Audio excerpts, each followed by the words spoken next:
Salut, ici Jean-François de Sentier du Bonheur et aujourd'hui on est sur la chaîne pour essayer de rejoindre ceux qui sont dans le bonheur, pour essayer d'être heureux, pour essayer d'améliorer son bien-être. Et aujourd'hui je voulais te parler de la dépression légère, pas la dépression carabinée qui t'emmène dans un hôpital psychiatrique, la dépression légère, le petit coup de blues. Et on s'aperçoit progressivement que pas mal de monde est touché par ce genre de problème, et en fait on s'aperçoit que finalement ça trouve bien souvent ses racines dans une sorte d'exigence. Alors là on fait pas de la psychologie du café du commerce, on est en train d'expliquer, on est en train d'essayer de comprendre. Ça trouve bien souvent son existence dans une sorte d'exigence qu'on a nous-mêmes d'être tout le temps au taquet, d'être tout le temps au niveau, d'être tout le temps finalement à un certain palier. Et le problème c'est ça, c'est qu'on est habitué dans notre société actuelle à ce que tout fonctionne et que tout fonctionne parfaitement. Il faut remarquer qu'on est arrivé à un niveau de fiabilité de certains objets, de certains appareils, qu'on est arrivé à un niveau de perfection dans certains domaines mécaniques, entre autres, qui fait que quand un objet ne fonctionne pas, on a tendance à se dire que ça n'est pas normal. Et ça crée chez nous de plus en plus une sorte d'impression de frustration, on va dire de mal-être, de malaise, quand on voit que on n'est pas obéi aussitôt, aussi rapidement. Et c'est ce qui se passe bien souvent par rapport à nos envies, par rapport à nos besoins, parce que on a des envies dans la vie, on a des besoins dans la vie, on aimerait peut-être une plus grande voiture, on aimerait peut-être une maison plus spacieuse avec un grand jardin, etc., etc. Et puis, on s'aperçoit que quand on fait le bilan inconscient de notre vie, on est un peu déçu et que on n'arrive pas à progresser aussi rapidement qu'on le penserait. Alors ça, c'est un peu comme une course à l'échalote, c'est-à-dire que tu as ce qu'on peut accepter, c'est-à-dire une certaine latence. On peut dire j'accepte quelque part que ça aille pas si vite que ça, mais il arrive un moment, au bout d'un moment, quand on est vraiment pris dans le système, où on se désespère, où on trouve que ça ne va pas assez vite, où on trouve qu'on n'est pas assez performant, où on trouve que, on n'a pas atteint ses objectifs, et là on commence à déprimer. On commence à déprimer parce que, tout simplement, on n'a pas le moral, on a une impression de soi-même négative, parce qu'on s'est collé dans la société où on vit de plus en plus de charges, de plus en plus on s'est collé de plus en plus d'objectifs. C'est un peu, si tu veux, comme si tu organisais un voyage et puis que tu as un certain budget et que tu cherches absolument à aller dans un 5 étoiles et à sortir pour faire 3000 € de shopping dans la journée. Ça, c'est pas possible. Ça, c'est pas possible. Il y a des choses qui sont pas possibles. Et pourtant, nous, inconsciemment, on est habitué à aller vers à regarder le ciel, à viser le ciel et tout le temps à vouloir plus. Et c'est un peu normal, c'est un peu normal parce que par rapport à l'époque de mes parents où quand tu étais dans une classe, on considérait qu'il y avait ceux qui allaient réussir, qui étaient souvent les fils de notables, et puis ceux qui ne réussissaient pas. On est arrivé dans un système, dans un mode de fonctionnement où tout le monde, potentiellement, je dis bien potentiellement, peut imaginer devenir un Bill Gates, peut imaginer devenir un Warren Buffett ou ce que tu veux, potentiellement je dis, et en fait on a l'impression dans ce système que finalement tout le monde peut le faire.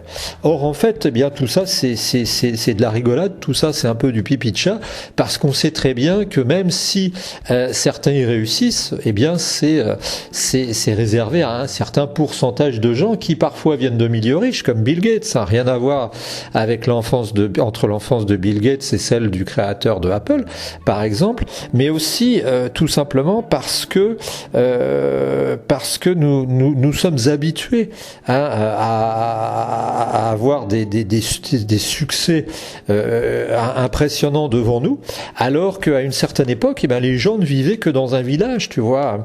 À une époque, dans les années 50, les gens étaient un peu limités par leur village, c'est vrai. Mais chacun avait ses compétences. Il y avait le gars qui était un bon plombier zingueur, il y a couvreur zingueur, il y avait le gars qui était bon plombier, il y avait le gars qui était le bon charcutier, il y avait le gars qui était qui était bon coiffeur, et chacun se complétait. Ce qu'il faut bien comprendre, c'est qu'actuellement on est passé dans une société terriblement concurrentielle, on est passé dans une société où on montre des exemples de réussite éclatante et où finalement on imagine que pour tout le monde ça doit en être pareil. Alors on tombe dans le piège de la comparaison, et il arrive un moment où quand on voit que par rapport à son âge, par rapport à d'autres, on n'a pas réussi à atteindre le même niveau, on se rend compte qu'il y a un problème. Et là c'est souvent quand les gens commencent à déprimer, à un peu perdre les pédales, pédaler à côté de leur vélo, pour continuer à utiliser des expressions un peu faciles. Et c'est là qu'on se rend compte que les gens commencent à plus trop contrôler leur vie. Et c'est une erreur qu'ils font parce que là vraiment, ils peuvent contrôler leur vie, puisque le principe même de la vie, je te l'ai dit déjà, c'est que la vie c'est quelque chose de dynamique, c'est quelque chose qui ne s'arrête pas, c'est quelque chose qui n'est pas figé. C'est la raison pour laquelle ça sert à rien d'avoir de la nostalgie, parce que de toute façon, aucun système n'est figé. La vie, c'est une avancée, et ils peuvent réussir, si ce n'est facilement, au moins de manière déterminante, à changer leur vie. Alors, je suis pas en train de te vendre une méthode, là, je suis pas en train de t'expliquer que je vais te vendre un système que tu pourras recopier pour réussir à vivre mieux. Je suis en train de simplement te dire que dans la vie, on peut réussir à changer ses modes de fonctionnement, on peut réussir à modifier son organisation de manière à ce que on réussisse à avancer. Et l'erreur que commettent les gens régulièrement, je m'en aperçois très souvent, c'est qu'en fait ils imaginent que cette amélioration doit se faire d'un seul coup. C'est-à-dire que ils doivent réussir du point 0 au point 1000 en une seconde. Et c'est un web marketeur qui m'y avait fait penser quand il disait en fait que les gens, les pauvres, je dis bien les pauvres contrairement aux riches, quand ils envisagent de s'enrichir ou que leur système économique aille mieux, personnel, le voient souvent à travers un processus immédiat. C'est ça l'erreur, je pense, des gens quand ils voient qu'ils sont un peu en stand-by, quand ils voient qu'ils sont un peu arrêtés, c'est de croire déjà que pour s'en sortir, il va falloir, ou ils vont devoir nécessairement passer par un mode 0-1. Non, c'est pas comme ça que ça se passe. Si tu vois par exemple que t'es, je sais pas moi, imagine que tu te trouves un peu trop gros, tu t'imagines pas que du jour au lendemain tu vas pouvoir changer ça. C'est-à-dire que tu te dis, oui, je suis trop gros, mais je peux peut-être aménager. Et c'est ça le problème que rencontre beaucoup de monde. C'est-à-dire que ces gens-là, inconsciemment dans leur logiciel qu'on leur a introduit, qui est un logiciel de la société, qui est un logiciel d'une société qui accélère de plus en plus vite, s'imaginent qu'ils doivent tout résoudre automatiquement. Et c'est pas possible. Et c'est là que le bas blesse, c'est là que les Athéniens s'atteignirent, tout simplement parce que on peut pas changer tout d'un seul coup. Alors comment est-ce qu'il faut faire ? C'est très simple, il faut réfléchir aux problèmes qu'on a, j'ai toujours parlé du système de la feuille, il faut les écrire sur un papier, et ces problèmes, il faut les résoudre de manière multifonctionnelle, c'est-à-dire plutôt que de voir aussi là qu'un vecteur, qu'une chose à changer, on peut changer plusieurs choses. Et c'est ça qui se passe bien souvent et qui fait que ça marche très bien.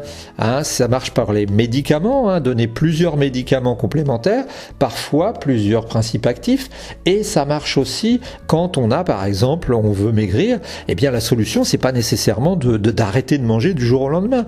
Ça peut être de baisser ses rations, ça peut être de faire de l'exercice, ça peut être de voir un psychologue, ça peut être de discuter avec des copains pour essayer d'aller marcher 2 heures par semaine, etc., etc. Et tu vois que dans notre société, eh bien, on a pas mal de gens qui, alors on va pas dire qu'ils dépriment de manière grave, mais on va dire qu'ils sont parfois dans des conditions psychologiques difficiles, simplement parce que ils se lamentent de ne pas être au niveau. Hein. Mais on n'atteint pas le niveau comme ça d'une seconde à l'autre. Hein. Pour atteindre un niveau, eh bien, il faut travailler. Hein, je sais pas si tu sais, mais les pubs sur les tablettes de chocolat des hommes, tu sais, dans les pubs de parfum et tout, les gars travaillent au moins pour rien que pour leur buste, hein, parce que maintenant on a rarement un mannequin qui fait tout le corps. Hein. C'est un mannequin qui a un très beau buste, qui a une très belles épaules, qui a une très belle nuque, de très beaux yeux. Et ces gens-là, rien que pour les tablettes de chocolat, travaillent 3 à 4 heures les muscles abdominaux. Donc ça veut dire qu'ils font de la piscine, ça veut dire qu'ils font de la course à pied, ça veut dire qu'ils font bien entendu des abdominaux, des tractions, etc., qui fait qu'ils s'entraînent. Et le problème, c'est ça, c'est qu'on voudrait atteindre le niveau champion du monde de 100 mètres sans jamais avoir bossé. Et je pense que c'est vraiment un sujet de réflexion. Je pense que là-dessus, tu as du grain à moudre, parce que si un jour tu commences à trouver t'avances pas assez, eh bien il y a toujours moyen, petit à petit, par le principe du grain de sable, du coin, eh bien de réussir ce qu'on veut. Hein. Je te rappelle qu'à l'époque des Romains, on n'avait pas des machines infernales, on avait des coins en bois qu'on mouillait, on faisait un petit trou dans une pierre, on enfonçait le coin, on le trempait et on revenait le lendemain avec un coin sec en bois. Et tu sais que quand le bois est mouillé, il gonfle. Et au fur et à mesure, on finissait par casser les pierres. Eh bien c'est ce système qu'il faut mettre en place. Prendre, comme on dit, je crois que c'est en latin ou en italien, qui va bano bassano, qui va lentement, va sainement, tranquillement, eh bien c'est ça qu'il faut mettre en place, reprendre contact avec la vie et reprendre confiance en ses capacités. À nous renseigner, n'hésite pas à nous donner ton avis, ça peut toujours être intéressant. Et puis si tu as vécu ce genre de situation, si tu as des illustrations, des cas intéressants, eh bien transmets-nous-les. À la prochaine, c'était Jean-François pour Sentier du Bonheur.